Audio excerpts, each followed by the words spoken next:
Salam sejahtera Malaysia, berita hari ini daripada Utusan Malaysia.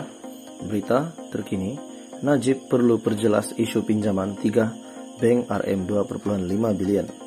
Johor Bahru, bekas Perdana Menteri Datuk Seri Najib Razak harus menjelaskan kedudukan sebenar proses kelulusan pinjaman sebanyak RM 2,5 bilion tanpa cagaran kepada syarikat berkaitan judi, yaitu Genting Hong Kong, pada tahun 2012.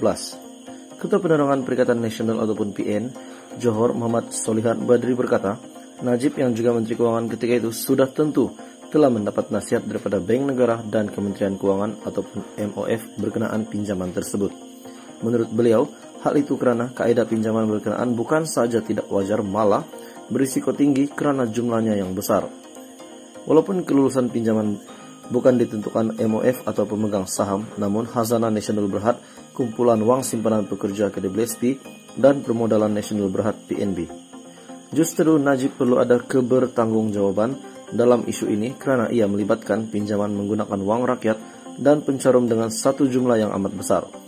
Tambah Muhammad Solihan, walaupun pemegang saham tidak terlibat dalam operasi harian sesebuah syarikat, tetapi itu tidak bermakna Menteri Kewangan tidak boleh menegur syarat-syarat pinjaman jika didapati rapuh atau berisiko tinggi.